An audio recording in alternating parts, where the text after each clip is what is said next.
Apa yang beliau sampaikan itu menegaskan ungkapan wa'tul buyuta min abwabiha. Masuklah ke rumah melalui pintunya. Kalau kita ingin belajar Al-Quran itu ada jalannya, ada pintunya. Tadi beliau sudah sampaikan, ada tafsir Al-Quran bil Quran, ada riwayat, kumpulan riwayat ya. Bahkan Al-Quran juga menegaskan sebagian satu sama lain itu saling memperkuat, saling membantu. Jadi kalau kita misalnya bertanya-tanya, waman a'rada an dzikri fa inna lahu ma'isyatan dhanka wa nahsyuruhu yaumal qiyamati a'ma. Kata zikri itu maksudnya apa gitu? Karena kata zikr itu kan dalam Al-Quran luas ya. Apakah zikr itu adalah zikrullah, subhanallah, alhamdulillah, wa la ilaha illallah, sehingga ayat itu artinya siapa saja yang berpaling dari mengingat Allah maka hidupnya akan menjadi sempit, akan sumpek, akan resah. Atau zikri di situ maknanya adalah Al-Quran ya. Sehingga artinya adalah barang siapa yang memalingkan dirinya dari pesan-pesan Al-Quran maka hidupnya akan disorientasi.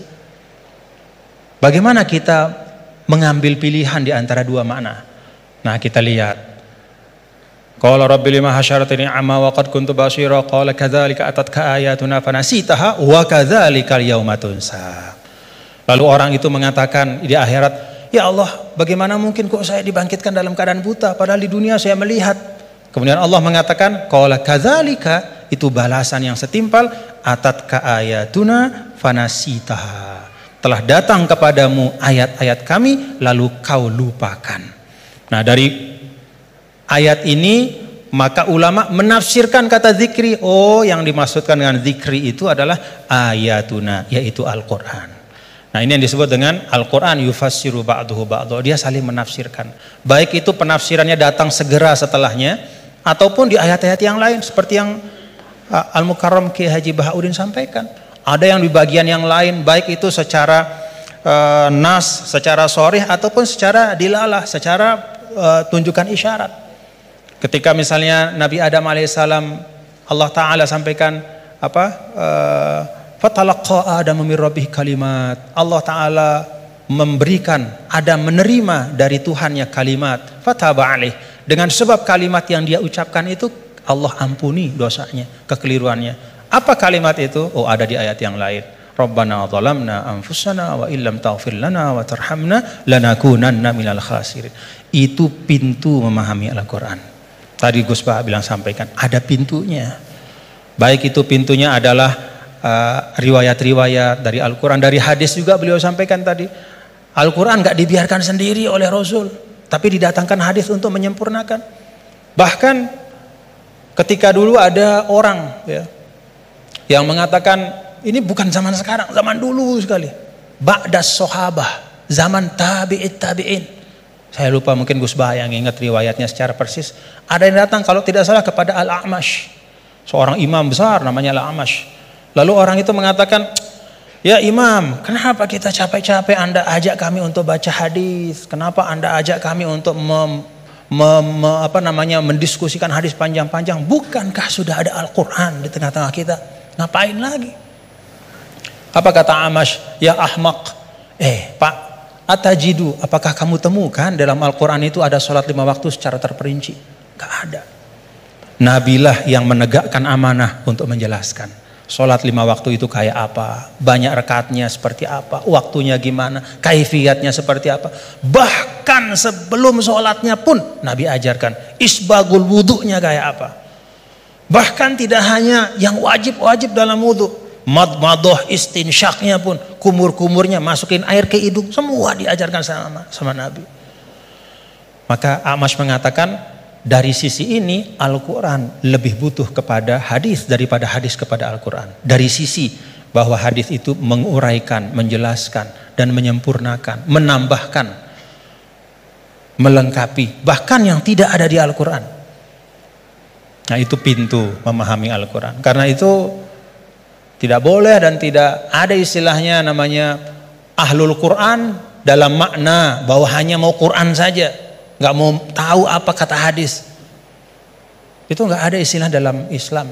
Ilmu yang muktabar selalu Al-Quran bersama dengan hadis Rasulullah SAW. Lalu yang kedua pintunya apa? Ya asbabun nuzul. Tadi juga disinggung selintas oleh guru kita bahwa ada sebab-sebab dari turunnya Al-Quran, ayat-ayat Al-Quran. Yang kalau sebab ini nggak difahami, bisa saja ya dalam beberapa kasus orang salah faham. Dan itu kejadian. Kejadiannya bahkan sekali lagi bukan hari ini, bukan kemarin, tapi dulu pada masa orang-orangnya itu masih berhimpitan, berdempetan dengan Rasulullah SAW. Ada seorang sahabat didatangkan, kalau tidak salah pada masa Sayyidina Umar bin Al-Khattab radhiyallahu anhu. Lalu dia ditanya, kenapa kok kamu minum minuman keras gitu kan? Dia mengatakan, loh kan saya ini orang beriman, saya kan orang bertakwa. Kan di Al-Quran tuh ada, laisa 'alal ladzina amanu wa 'amilus solihati junahum fima ta'imu idza mattaqaw wa amanu ila akhir ayat. Enggak masalah kalau sudah beriman bertakwa makan minum apapun. Begitu. Kalau ini secara harfiah kita baca ayat itu. Lalu karena dia baca ayat itu saja, dia beranggapan, oh berarti makan minum udah bebas karena sudah beriman bertakwa. Nah saat itulah kemudian diluruskan bahwa ayat ini sabab nuzulnya adalah ketika ada sebagian sahabat yang datang kepada Rasulullah SAW dan bertanya, ya Rasulullah, ada teman-teman kita yang sudah meninggal, mereka syuhada pada saat perang-perang, mereka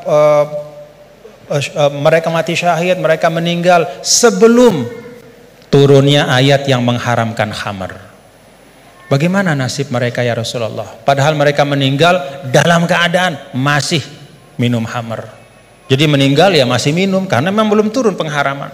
Maka turunlah ayat ini menjelaskan.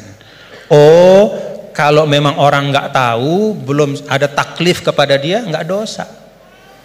Nah, sebagian ulama kemudian menarik ayat ini juga ke masa sekarang. Ya, kalau misalnya ada di tempat-tempat tertentu, misalnya ada katakanlah dakwah Islam masuk ke suatu negara, misalnya, lalu para dai itu menyampaikan tentang tauhid, menyampaikan tentang rukun iman. Baru disampaikan tentang rukun iman, rukun Islam, kemudian orang itu dia bersyahadat, dia baru sholat, lalu dia meninggal dalam keadaan dia masih minum khamar.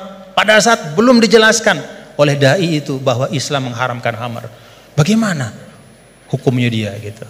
Dia masuk orang baik apa gimana? Oh enggak, berarti dia tidak terkena ya kepada kewajiban untuk menjauhkan diri dari khamar karena memang belum dijelaskan. Nah karena itu kita bapak-bapak saudara-saudara kita berlapang-lapang lah seperti yang guru kita sering sampaikan, kita berlapang. Jangankan pada masa sekarang, pada masa dulu saja ketika masa Imam Ghazali. Apa kata Imam Ghazali? Ini tentang dakwah. Kata Imam Ghazali, menurut saya ya, Ahlur Rum ya, orang-orang yang ada di daerah-daerah yang berjauhan, jauh dari pusat Islam. Dan karena itu dia tidak dapat pesan Islam. Dia nggak ngerti Islam itu apa.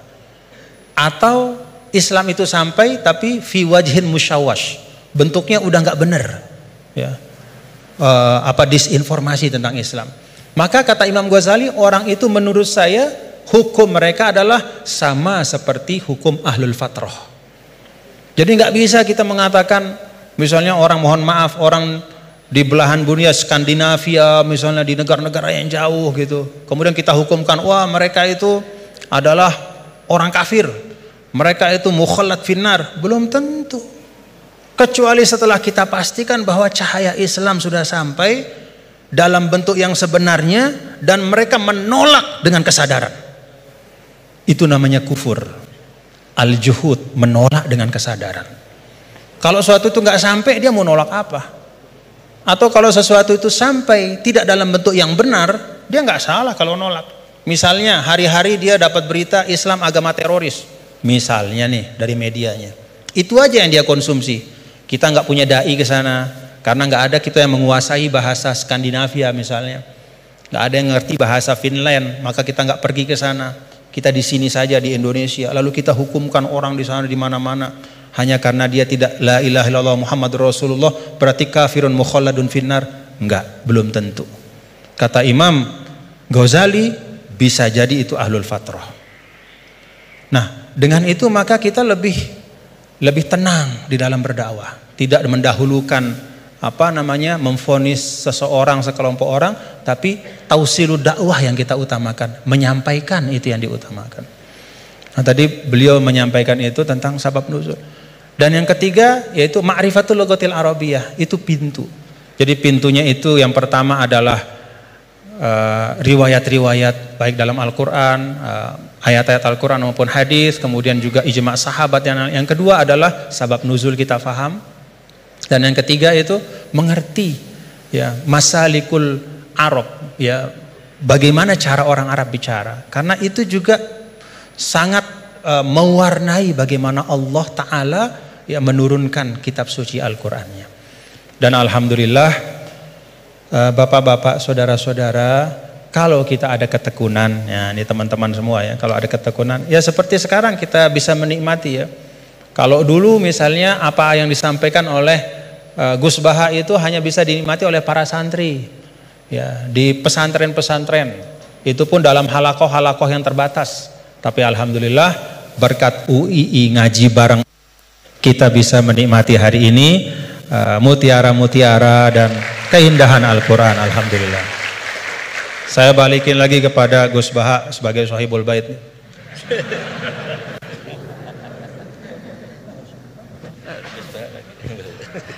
Bismillahirrahmanirrahim. Meneruskan konstruksi ayat ya. Misalnya begini, Anda jangan langsung menyalahkan Nabi Adam. Saya ini sering kampanye untuk membela Nabi Adam, karena banyak kiai yang cerita Nabi Adam itu salah melulu. Nanti kan kita di surga kan nggak perlu ngajukan kredit, nggak perlu punya istri cantik yang minta ke mall, karena kelebihannya bidadari itu cantik, nggak minta belanja. Sudah gitu di madu juga nggak protes. Tapi kalau di dunia itu sudah minta belanja, di madu protes. Jadi tapi kenapa Nabi Adam akhirnya keluar dari surga dan kita menyalahkan hanya demi kepentingan supaya tadi punya istri cantik, tidak minta uang apa belanja dan boleh dipoligami mau maksudnya. Di konstruksi ayat itu tidak ditampakkan, tapi semua ahli tafsir tahu. Misalnya fadallahuma bihurur, setan menipu Adam dan Hawa dengan curang. Hurur itu nipu. Jadi kalau ngaji nipu itu mulai dulu itu ya gurunya setan itu. Jadi Nabi Adam itu di surga dengan penuh limpahan anugerah. Buah apa saja ada, makanan apa saja ada, enggak bayar. Tempat mewah leg juga enggak bayar. Kalau Anda di hotel leg sedikit aja bayarnya minta ampun. Akhirnya setan itu pura-pura nangis terseduh-seduh.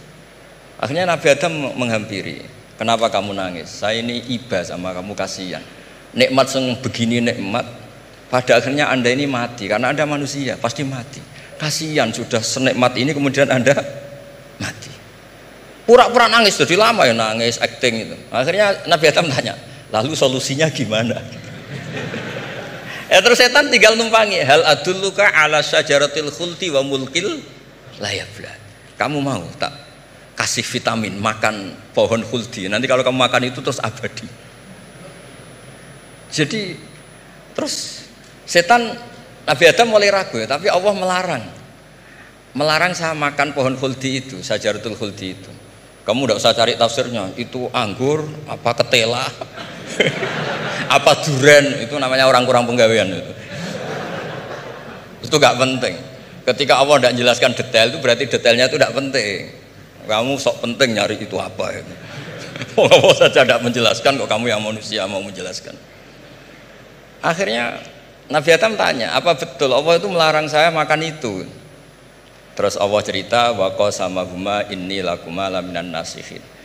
Terus setan itu cerita, demi Allah saya tahu info terbaru bahwa sekarang nggak apa-apa. Jadi hukum terbaru itu. Singkat cerita Nabi Adam makan.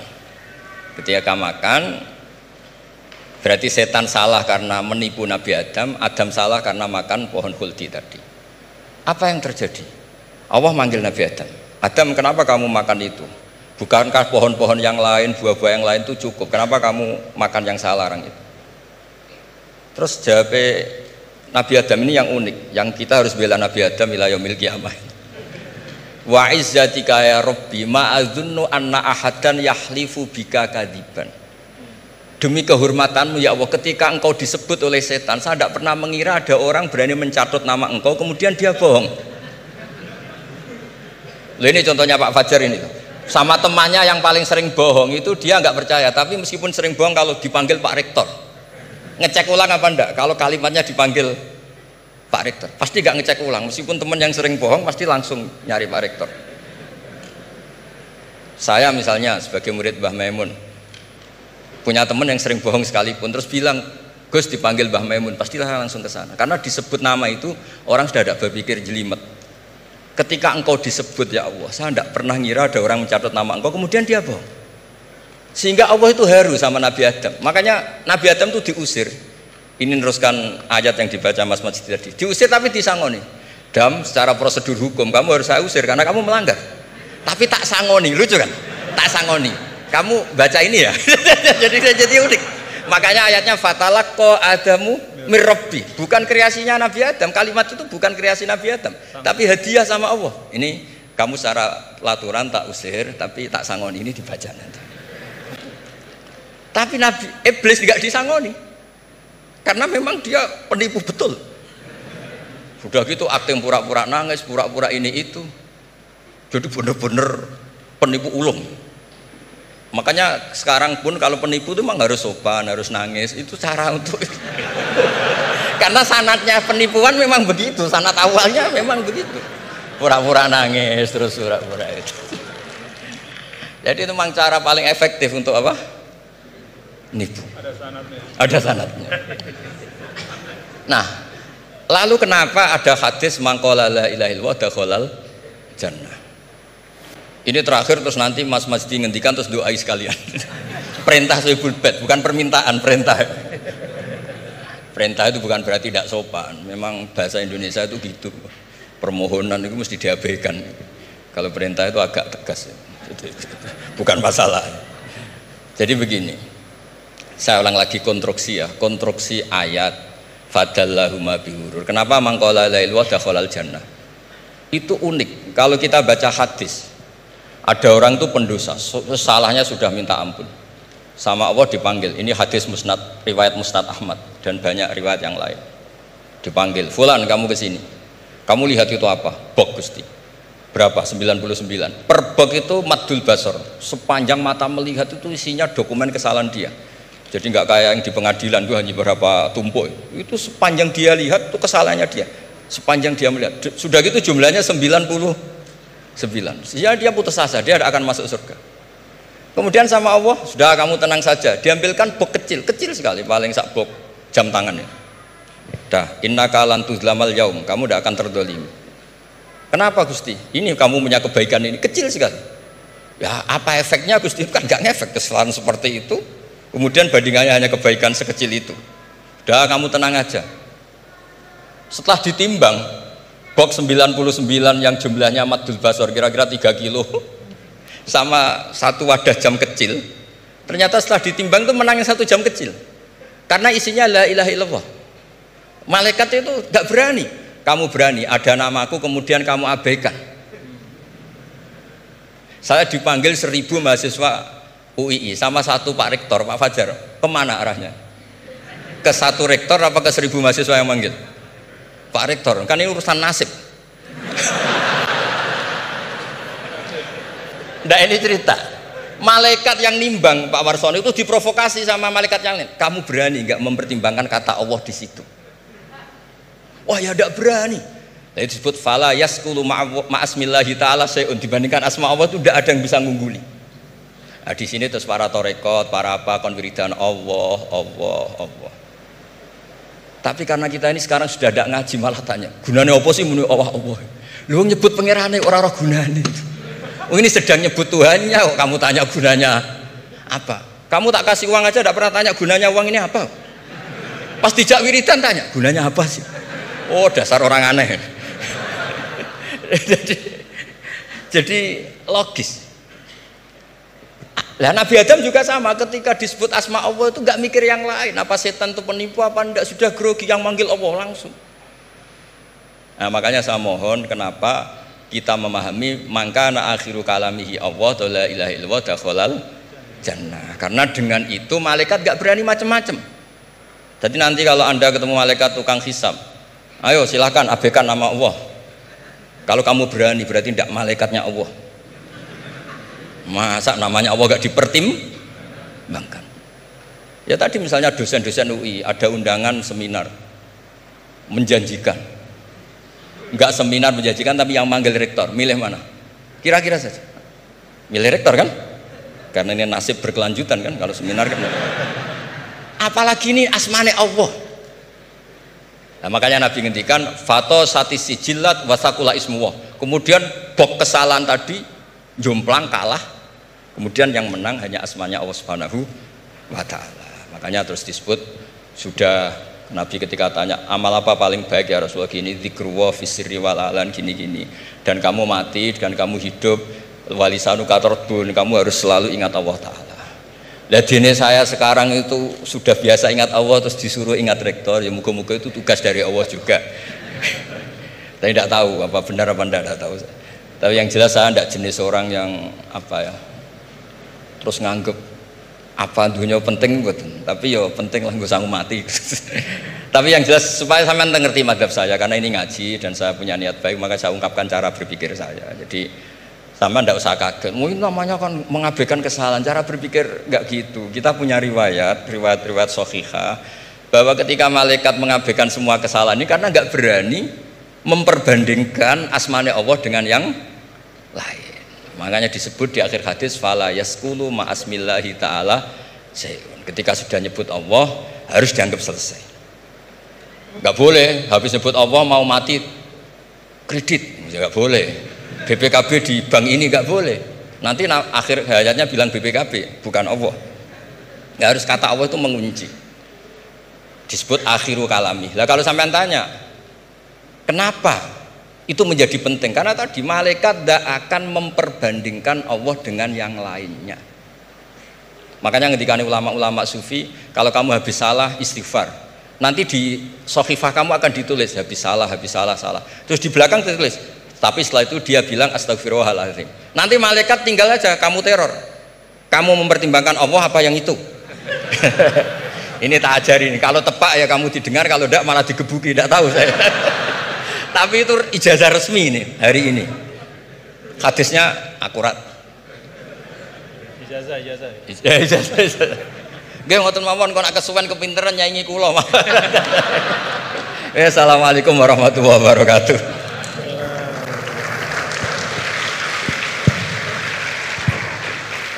Terima kasih karena saya diminta untuk mengakhiri, ya saya ingin menyampaikan dua hal saja. Pertama, saya garis bawahi yang beliau sampaikan baru, bahwa kalau Allah tidak berepot-repot ya dan tidak mendetil-detilkan sesuatu, ya berarti itu tidak terlalu perlulah ya. Jadi jangan kita sok merepot-repotkan diri ya mendetil-detilkan sesuatu yang Allah Ta'ala justru tidak detilkan.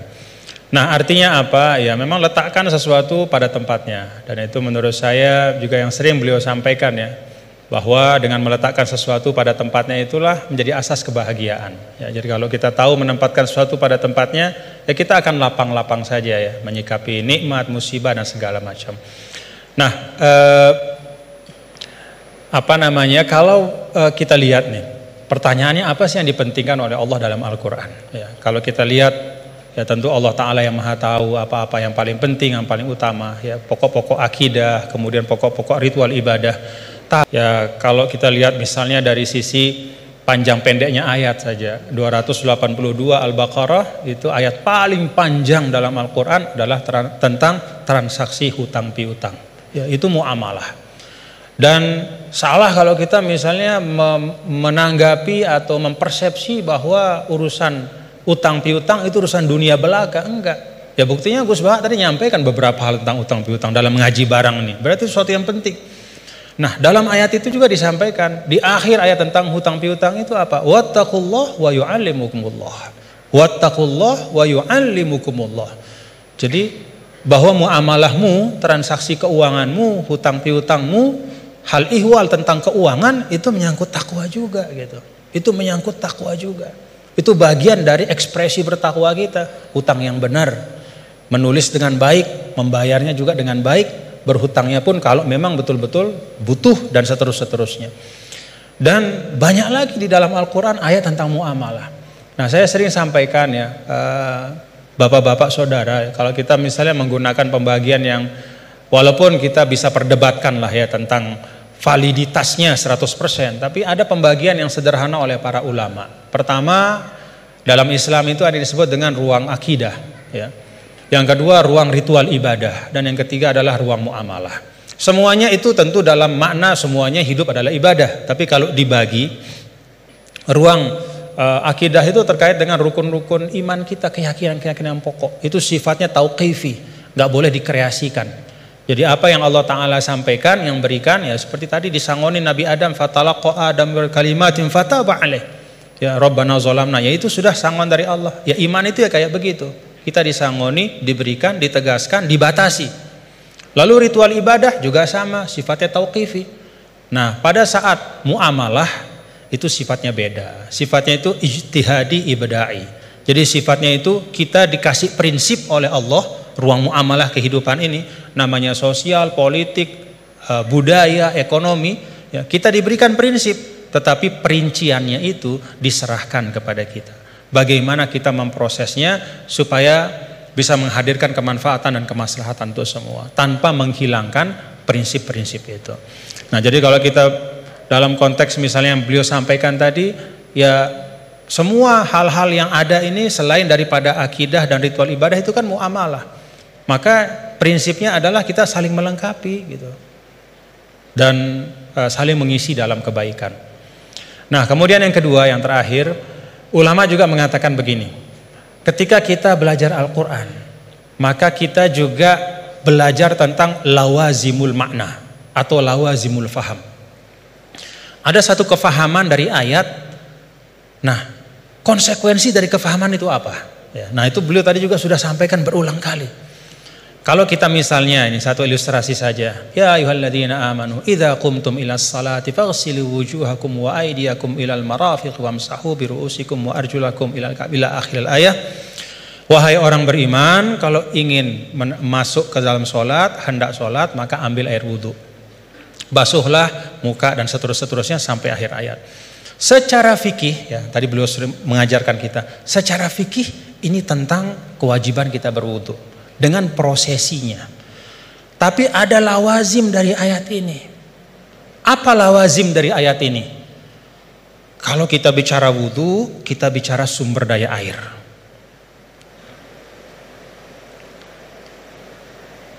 Kita bicara tentang wudu, kita bicara tentang ekosistem kehidupan. Gak ada wudu tanpa air. Kalau wudu tanpa air tayamum namanya. Gak ada wudu tanpa air. Maka apa arti lawazim dari ayat ini? Jaga sumber daya air itu. Kalau dalam konteks misalnya pasal 33 Undang-Undang Dasar 1945, apa kata sumber daya alam dan semua yang menyangkut hajat hidup orang banyak dikuasai oleh negara, itu juga bagian dari lawazim makna ayat ini. Dalam arti apa? Negara, kita semua secara kolektif, ayo kita jaga sumber daya air, tidak boleh dimiliki hanya oleh sekelompok kecil saja sehingga orang kesulitan untuk memanfaatkannya. Dan pada ujungnya jangan-jangan nanti bisa orang kesulitan untuk menegakkan sholat karena nggak bisa wudhu, karena sumber daya air itu dikooptasi oleh kelompok tertentu misalnya. Itu lawazimul ayat. Ketika Allah Ta'ala misalnya, ya ayyuhalladzina amanu idza nudiya lis-salati min yaumil jumu'ati fas'au ila dzikrillah wa dzarul bai'. Wahai orang-orang beriman, kalau udah waktunya Jumatan itu maka segera datang ke masjid, tinggalkan perdagangan. Apa lawazim dari ayat ini? Kata para ulama, lawazim dari ayat ini adalah ya bahwa Allah tidak akan bicara tentang perdagangan.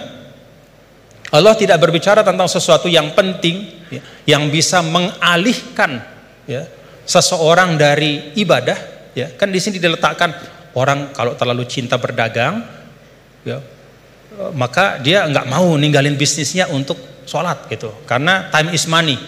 Bagi dia 5 menit ketika sholat itu kalau udah transaksi entah berapa duit misalnya gitu. Nah, ada lawazim dari ayat ini kata para ulama bahwa ya perdagangan harus diisi oleh orang-orang itu yang tidak hanya memikirkan profit sementara di dunia, tapi dia juga memikirkan fungsi spiritual dari harta itu. Siapa itu? Ya orang beriman. Dengan kata lain, ya orang Islam disuruh untuk aktif dalam berdagang.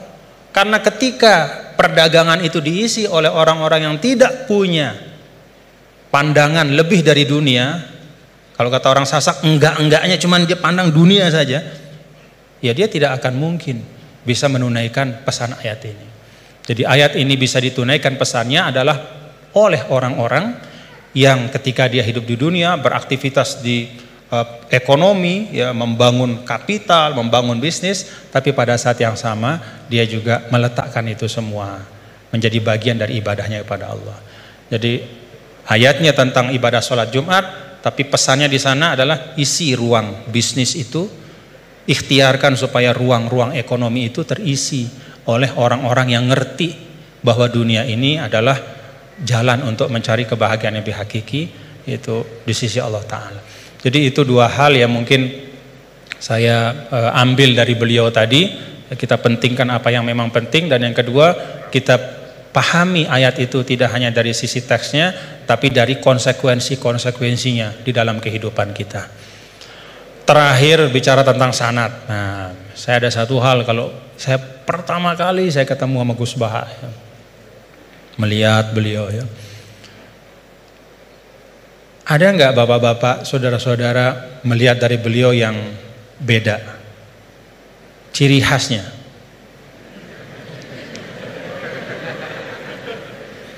Ciri khasnya beliau itu gini. Tapi hari ini ikroman li rektor, jadi rambut nggak kelihatan beliau. Nah, karena beliau ini adalah keturunan dari aulia, dari Lasem, ya, dan salah seorang dari masyayikh di Lasem itu adalah sahabat dari kakek kami dulu, Mbah Maksum Lasem. Ya, beliau bersahabat dengan Nini Da Maulana Syekh Tuan Guru Kiai Haji Muhammad Zainuddin Abdul Majid. Itu biasanya perilaku Lasem itu ada sanatnya, gitu ya. Jadi saya lagi mikir-mikir, ini naruh topi begini tuh ada sanatnya nggak beliau? Ya, kita mau tahu dari beliau, ya.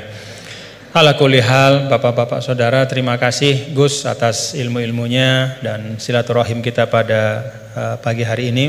Mudah-mudahan bisa terus bersilaturahim dalam kebaikan, dan kita doakan beliau selalu disehatkan, diafiatkan oleh Allah Subhanahu wa taala.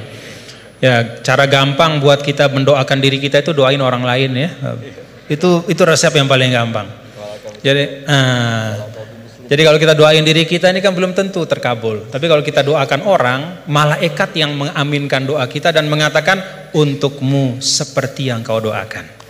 Jadi kalau resep supaya dapat sesuatu, doakan orang lain dengan sesuatu itu. Kita doakan mudah-mudahan Gus Baha sehat walafiat dan kita semua diberkahi Allah Ta'ala. Wallahul muwaffiq wal hadi ila sabilir rasyad wa huwal muwaffiq ila aqwamit thariq. Nunas maaf apabila banyak khilafan, kekeliruan. Assalamualaikum warahmatullahi wabarakatuh.